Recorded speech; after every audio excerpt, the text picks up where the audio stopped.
प्रिय छात्रों, नमस्कार। एनसीईआरटी गणित कक्षा 10वीं में आपका स्वागत है। आज हम लोग बहुत दिनों बाद मिल रहे हैं और आज हम चैप्टर 3 सॉल्व करेंगे। जैसा कि चैप्टर जो तीसरे का नाम है वो दो चर वाले रैखिक समीकरण युग्म है। आप लोगों ने 9th वगैरह में थोड़ा बहुत पढ़ा ही होगा इसके बारे में कि चर क्या होते हैं या रैखिक युग्म समीकरण क्या होते हैं। ठीक है, तो हम आज इसके बारे में पढ़ेंगे और जानेंगे।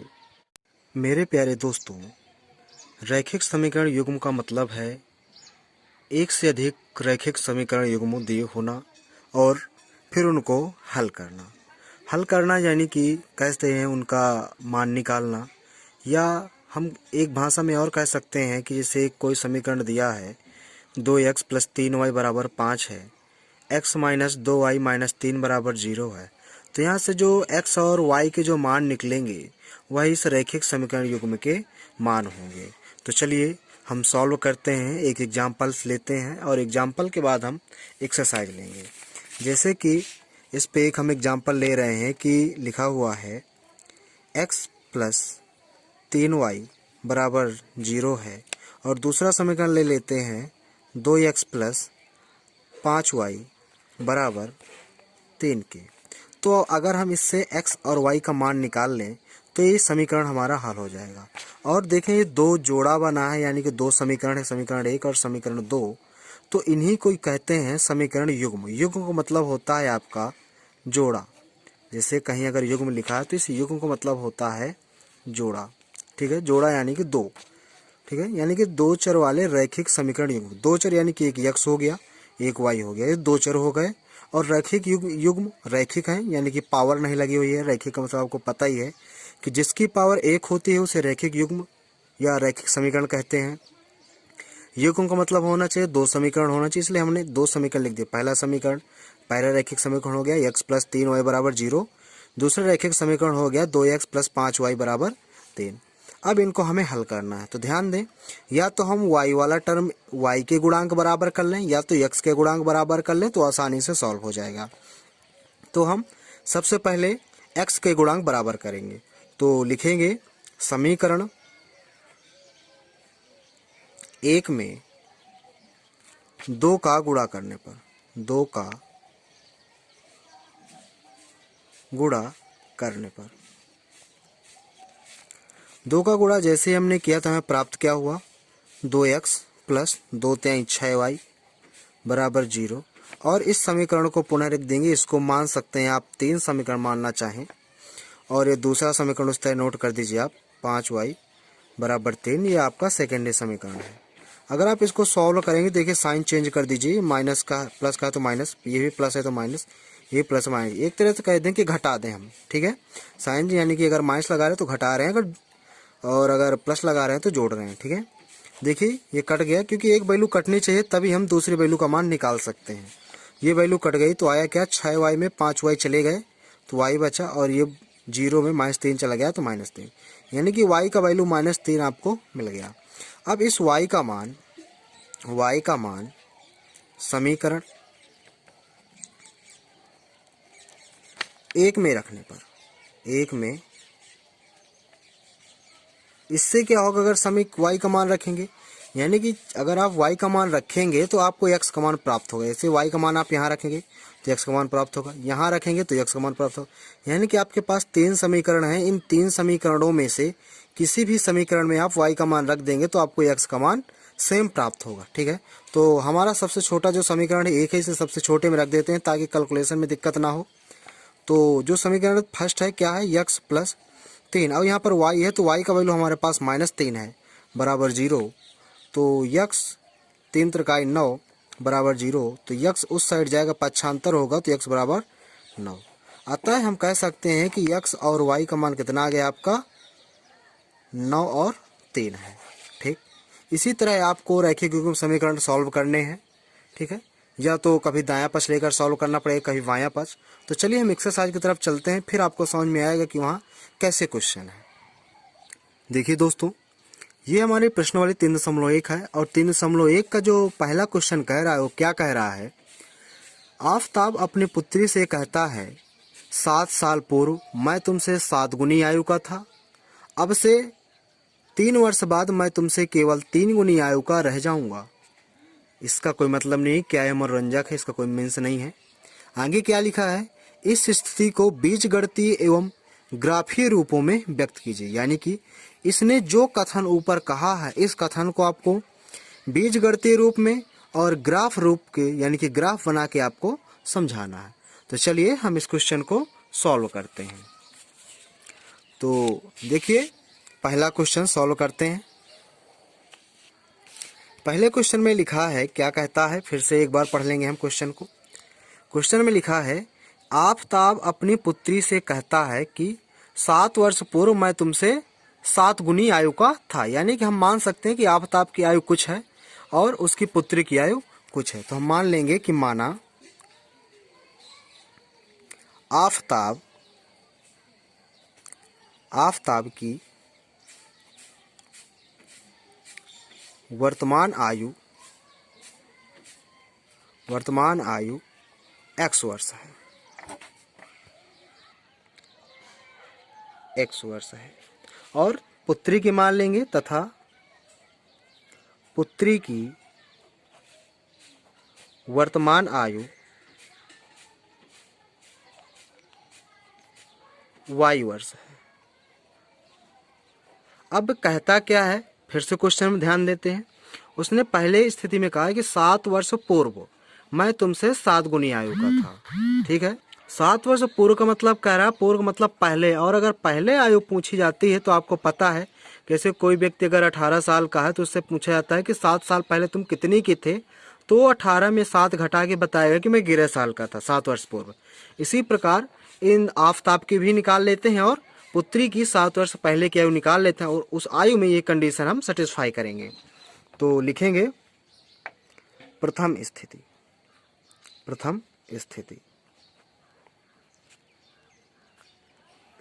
स्थिति में क्या है, 7 वर्ष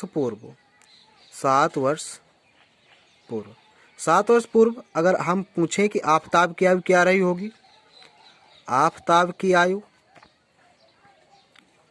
तो आप बताएंगे कि वर्तमान आयु यानी कि अभी अगर 7 वर्ष है तो 7 x वर्ष है तो 7 वर्ष पूर्व है x माइनस 7 वर्ष रही होगी, x वर्ष 7 वर्ष हो गई। और अगर हम आपसे पूछें कि पुत्री की आयु क्या होगी, पुत्री की आयु कब, 7 वर्ष पूर्व, तो आप कहेंगे अगर वर्तमान आयु पुत्री की y वर्ष है तो जो 7 वर्ष पूर्व होगी वो y माइनस 7 वर्ष होगी, क्योंकि हमें एग्जैक्ट वैल्यू पता नहीं, हमने एक्स वाई माने इसलिए एक्स वाई में 7 घटा देंगे। फिर उसने कुछ कंडीशन रखी, वो कंडीशन क्या रखी चलिए पढ़ते हैं। कहा कि 7 वर्ष पूर्व मैं, यानी कि पिता कहता है कि मैं तुमसे 7 गुनी आयु का था। पिता ने कहा अपनी पुत्री से कि मैं तुमसे 7 गुनी आयु का था, लेकिन कब, 7 वर्ष पूर्व। ध्यान दें, ये मान लेते हैं पिता है, पिता की आयु, और ये पुत्री की आयु।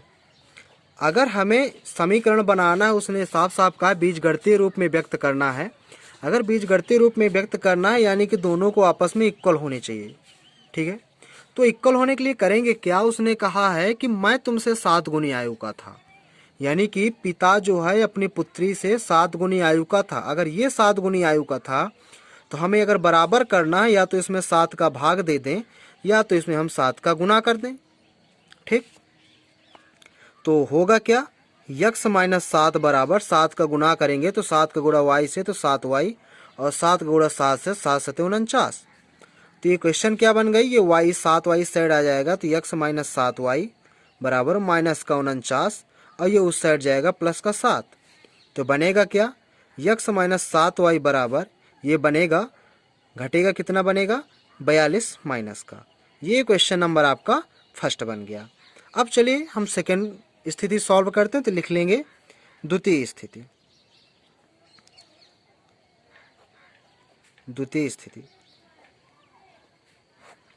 द्वितीय स्थिति में क्या कह रहा है तो चलिए पढ़ते हैं। अब उसने कहा है अब से 3 वर्ष बाद, अब से यानी कि वर्तमान से 3 वर्ष बाद मैं तुमसे केवल 3 गुनी आयु का रह जाऊंगा। यानी कि उसमें वर्तमान में अपनी पुत्री से कहा है कि अगर मैं अभी से बात करूं कि 3 वर्ष बाद जो है, 3 वर्ष बाद मैं तुमसे केवल 3 गुनी आयु का रह जाऊंगा।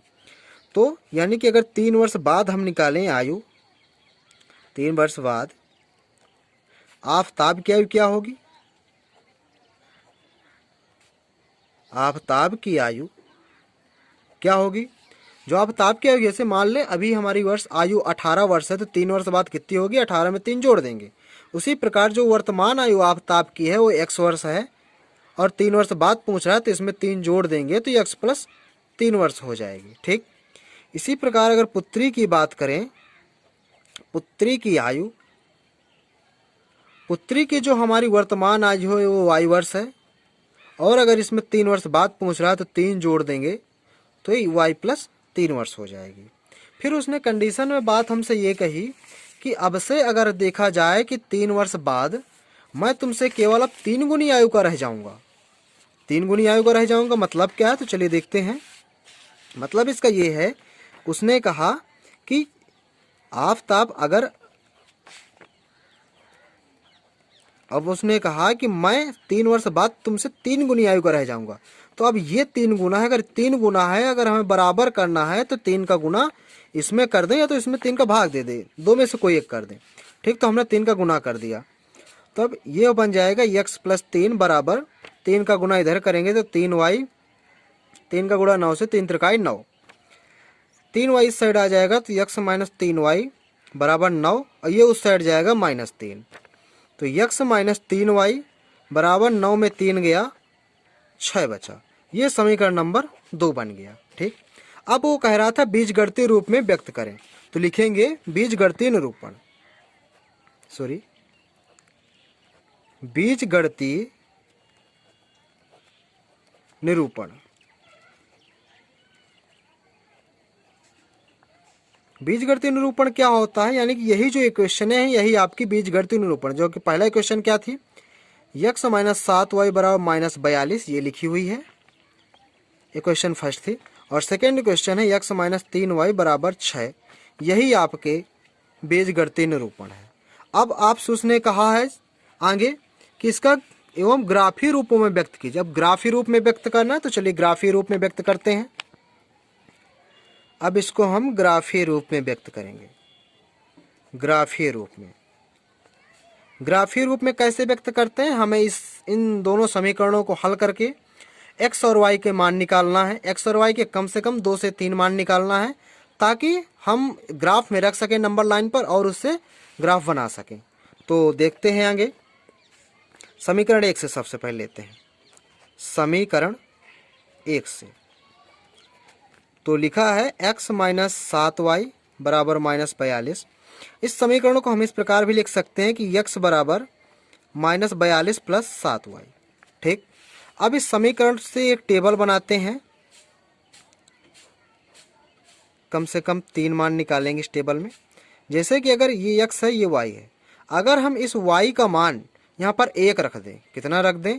ऐसा मान रखना है कि हमें छोटा सा और सिंपल सा मान मिले। ठीक है, अगर यहाँ पर हम y का मान 1 रख दें, कितना रख दें? 1, तो y का मान 1 हो जाएगा, तो 42 प्लस का 7 हो जाएगा माइनस 42, तो x का मान कितना निकलेगा? तो 42 में अगर आप 7 घटाएंगे यानी कि 12 में अगर 7 घटाएंगे तो 5 बचेगा, और यहाँ पर 3 बचेगा यानी कि माइनस का 35 बच गया। अगर आप इसी प्रकार y का वैल्यू 2 बढ़ाते हैं तो 7 दूनाई 14 हो जाएगा, तो यहाँ पर बचेगा कितना?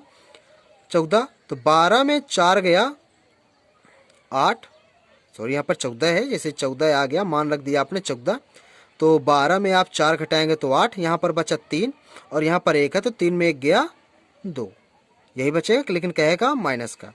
अगर आप y का मान 3 ले रहे हैं तब क्या होगा? y का मान अगर आप 3 ले रहे हैं तो 7 या 21 हो जाएगा। 21 में आपको 42 घटाना है, तो 21 दूना 42 होता है, आपको पता है, तो यहाँ पर 21 आ जाएगा। ठीक, एक ग्राफ आपका कंप्लीट हो गया, यानी कि एक टेबल कंप्लीट हो गई। अब समीकरण 2 से ले लेते हैं। समीकरण 2 से, समीकरण 2 क्या है?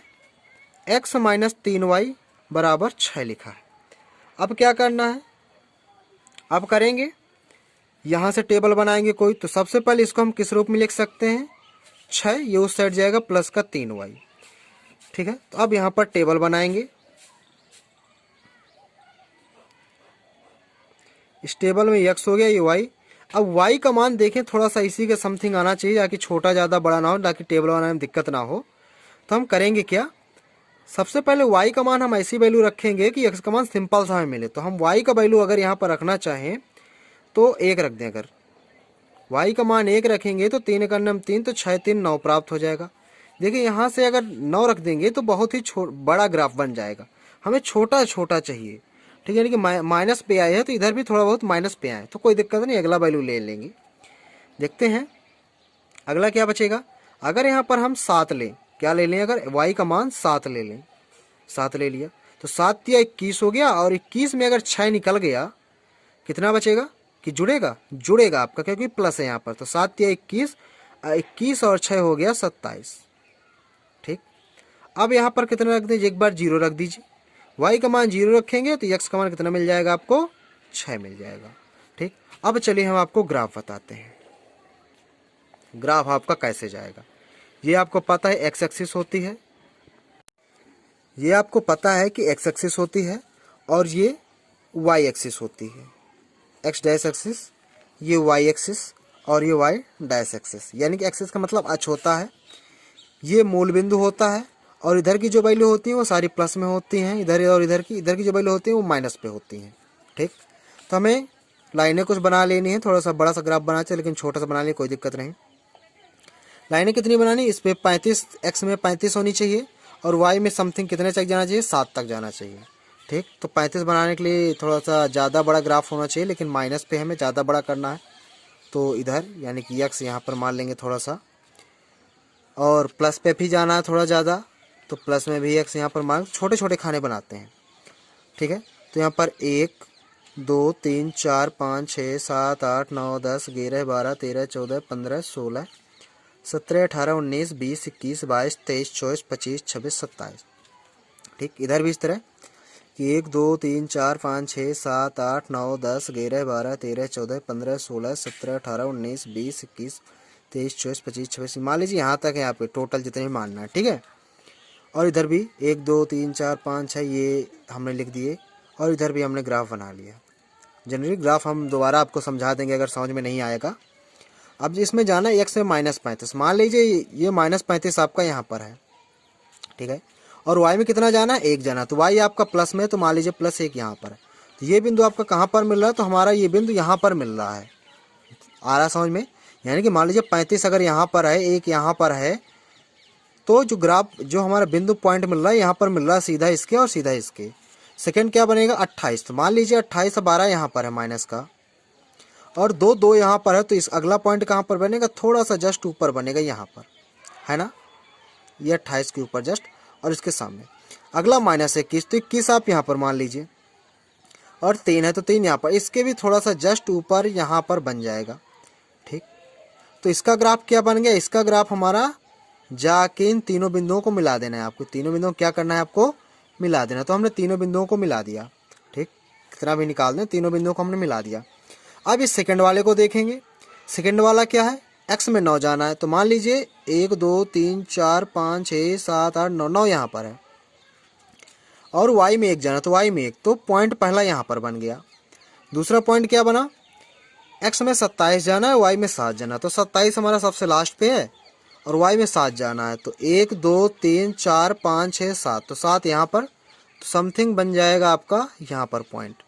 ठीक, अगला पॉइंट y में x में 6 जाना है, y में 0, तो x में 6 आपका यहीं पर बन जाएगा, 1 2 3 4 5 6, ये 6 बन गया।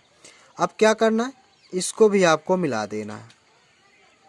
ठीक, ये हो गया आपका ग्राफीय निरूपण। ठीक, यानी कि क्वेश्चन जो कह रहा था कि सबसे पहले बीजगणितीय रूप में व्यक्त कीजिए और ग्राफीय रूप में व्यक्त कीजिए, तो ये आपका ऊपर था, ये बीजगणितीय रूप हो गया, और ये आपका इसका ग्राफीय रूप हो गया। ठीक दोस्तों, और यदि ये क्वेश्चन आपको समझ में आया है तो वीडियो को लाइक करें, और यदि अभी तक समझ में क्वेश्चन नहीं आया तो इस क्वेश्चन को दोबारा देखें। अगर फिर भी समझ में ना आए तो आप प्यारा सा कमेंट करें, और उस कमेंट के माध्यम से हम आपको दूसरे वीडियो में उन जो आपके डाउट होंगे उन डाउटों को लेंगे।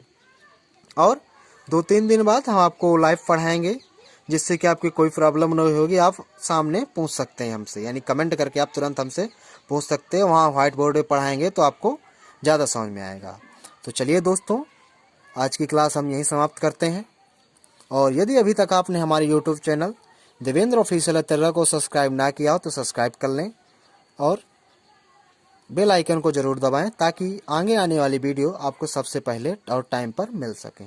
और अपने दोस्तों तक ज़्यादा से ज़्यादा शेयर करें, ताकि सभी लोग इस मैथ का लाभ उठा सकें। धन्यवाद।